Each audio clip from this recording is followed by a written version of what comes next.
এর কাছে গেলেন, গিয়ে বলছেন, যায়েদ রে, তোমার শরীরটা কেমন লাগতেছে নবীকে বলো। বলতেছে, ইয়া রাসূলুল্লাহ, আপনাকে দেখলে আমি সুস্থ হইয়া যাই। ইয়া রাসূলুল্লাহ, আমি এখনো সুস্থ না, তবে আমার মন বলতেছে আমি নিশ্চিত দুনিয়াতে ছাড়তে হবে, কারণ এই দুনিয়াতে আমি থাকতে পারবো না। আপনি যখন বলেছেন আমি শহীদ হব, আমি শহীদের জন্য তৈরি হইতেছি ইয়া রাসূলুল্লাহ। তবে আমার কয়েকটা আবদার আছে আপনার কাছে, ওসিয়ত আছে। আমার নবী বলেন, যায়েদ রে, আমি তো তোমারে আমার নিজের সন্তানের মতো করে পালছি। এ যায়েদ, আমি তোমারে শিশুকালে কিনে আনছি, আইনা আমি নিজের হাত দিয়ে তোমারে গোসল করেছি রে যায়েদ। যায়েদ রে, শেষ ইচ্ছা তুমি কি বলতে চাও নবীকে বলো।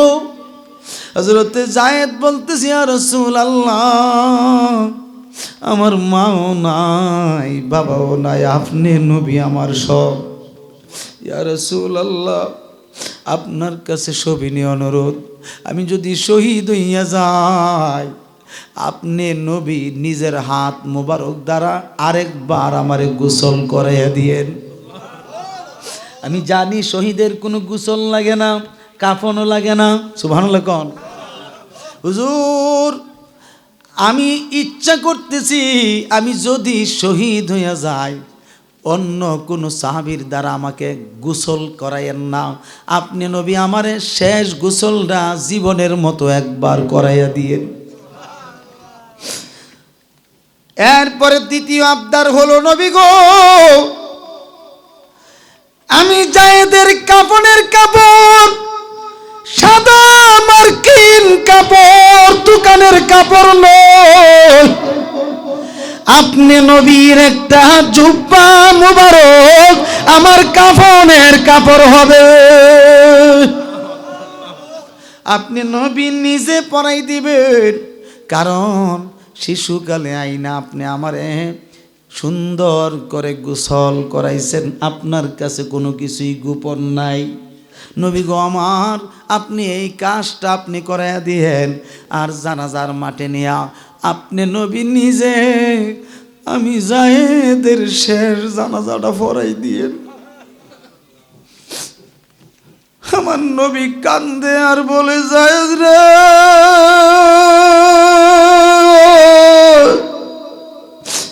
আমার ঔরজ্জার সন্তান 4 জন ছেলে ছিল, তারারে উঠে দিছে আল্লাহ, এত মায়া লাগে নাই, তোর জন্য এত মায়া হচ্ছে।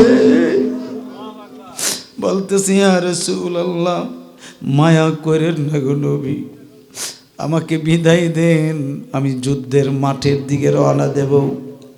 এবার বাবা 3 দিন পর তিনি যুদ্ধের মাঠে রওনা দিয়েছেন সেনাপতি হয়ে। যুদ্ধ করতে করতে তিনি শহীদ হয়ে গেছেন। পড়েন, ইন্না লিল্লাহি ওয়া ইন্না ইলাইহি রাজিউন। এরপরে হযরতে জাফর ইবনে আব্দুল্লাহর সেনাপতির দায়িত্ব পালন করলেন। এক পর্যায়ে যুদ্ধ করতে করতে তিনিও শহীদ হয়ে গেলেন। আহারে, এরপরে হযরতে আব্দুল্লাহ ইবনে রাওয়াহা সেনাপতির দায়িত্ব নিলেন। এই যুদ্ধ করতে করতে আব্দুল্লাহ ইবনে রাওয়াহাও শহীদ হয়ে গেলেন। এই যুদ্ধে আমার নবী নিজেই মওজুদ ছিল। এই যুদ্ধে আমার নবীর আহলে বায়তের সদস্য হযরতে মাওলা আলীও মওজুদ ছিল, এমনকি অন্যান্য সাহাবায়ে কেরামরা মওজুদ ছিল। তাদের কাউকে সেনাপতির দায়িত্ব দেন নাই। এবার হযরতে খালিদ ইবনে ওয়ালিদকে যখন সেনাপতির দায়িত্ব দিল, হযরতে খালিদ ইবনে ওয়ালিদ যুদ্ধ করতে করতে অগণিত কাফের মুশরিককে হত্যা কইরা যুদ্ধ বিজয় করেছেন। এখন বলেন, আমার নবী ইলমে গায়েব জানে কি জানে না? জোরে কোন না, জানে কি জানে না? আমার নবী জানে কি জানে না? যুদ্ধ বিজয় হয়ে গেল। আমার নবী সব শহীদদের জানাজা করার জন্য একত্রিত করলেন। আর জায়েদের লাশটাকে আলাদা রাখলেন, আলাদা রাখা সবাইকে জানাজা দিলেন। জায়েদকে নবীজি নিজে গোসল করাইছেন, কাফনের কাপড়টা নবীজির জুব্বা মুবারক দিয়া দিছেন। এবার সুন্দর করে জানাজার মাঠে নিয়ে ইমামতি কইরাম, এবার তাদের সকলকে যার যার কবরে দাফন করে দিলেন। পড়েন না সুবহানাল্লাহ। দাফন করার পরে হযরতে মাওলা আলীকে নিয়ে আমার নবী বলছেন, হে আলী চলো, তুমি আর আমি একসাথে একদিকে যাব। আর সবাইকে বলে দিছে তোমরা যার যেমনে যার যার বাড়িতে চলে যাও, যুদ্ধ আর নাই, যুদ্ধ বিজয় হয়ে গেছি, তোমরা সকলে যার যার বাড়িতে যাও। হুজরার সামনে থাকবা, আমি আসতেছি আলীকে নিয়ে একদিকে, এদিক দিয়ে একটা কাজে যাচ্ছি। এবার হযরতে মাওলা আলীকে নিয়ে আস্তে আস্তে আস্তে আস্তে একটা উঁচা পাহাড়ের উপরে উঠছে।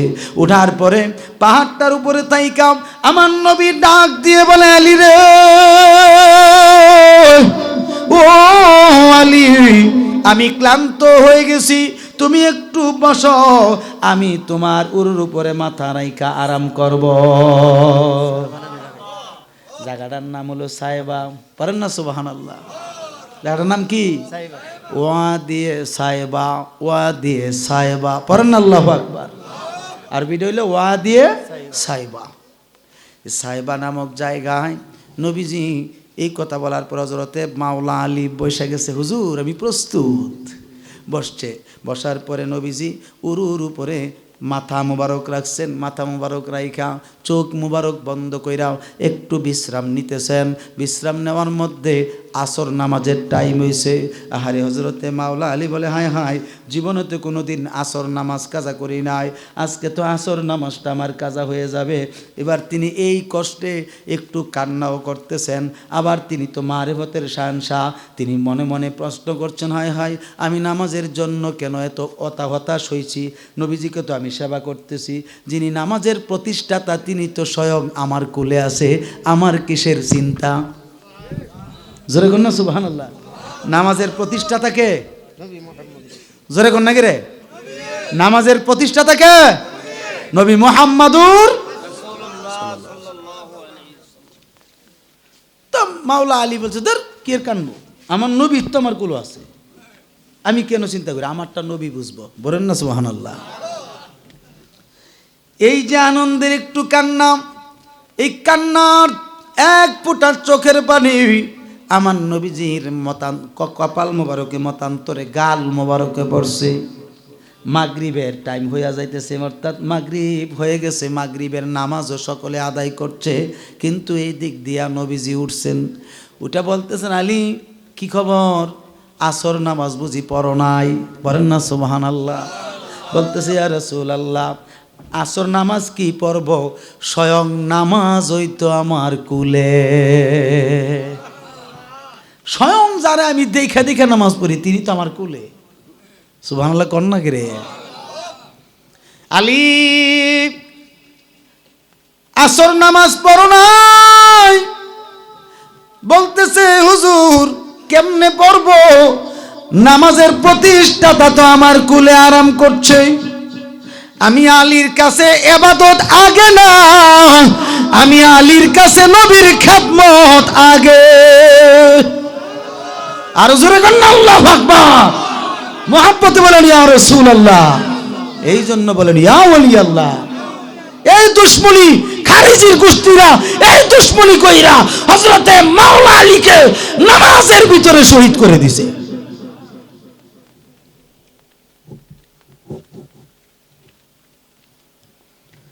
হযরতে মাওলা আলী বলছে, হুজুর আমার তো চিন্তা নাই, যেহেতু আপনি নবী আছেন, এখন আমরা মাগরিব পড়ব। নবীজি বলছেন, কেন রে বেটা মাগরিব পড়বি? আমার আলী জীবনে কোনোদিন আসর কাজা করে নাই, আজকে কেন করবে? আসর নামাজ পইরা তারপরে মাগরিব পড়া হবে। হুজুর আপনি কি বলেন, মাগরিবের টাইমও যাইতেছে, আপনি কোন মাগরিব পড়ব আরে আসর পড়ব? এটা কি ধরনের কথা বললেন? বলতেছে, বেটা তুমি তো প্রেমের পরীক্ষায় পাশ করে ফেলেছো, আজকে এই প্রেমের পরীক্ষার রেজাল্টটা তো তোমাকে দিতে হবে, তোমাকে জানাইয়া দিচ্ছি, তুমি শোনো, নামাজ পড়ামু, মাগরিবও পড়ামু, এরপরে এখান থেকে যাব। পড়েন না সুবহানাল্লাহ।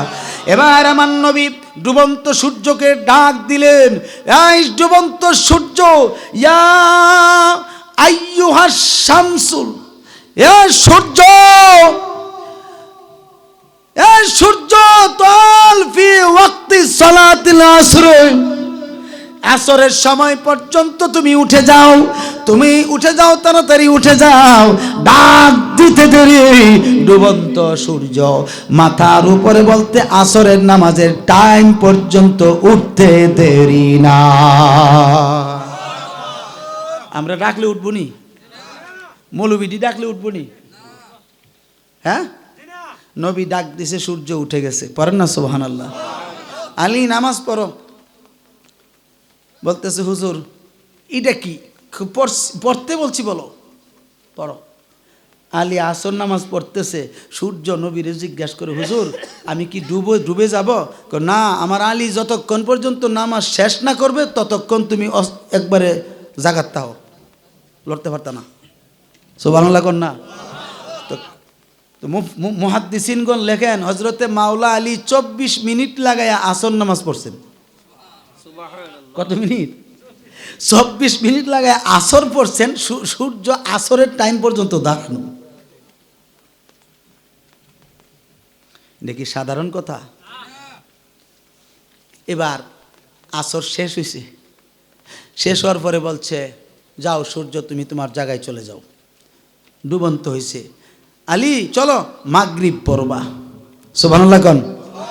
এখন আমার প্রশ্ন, আলীরে আসর পড়াইলেন, নবীজি নিজে বললেন না? এটার কারণ কি? কারণটা কি?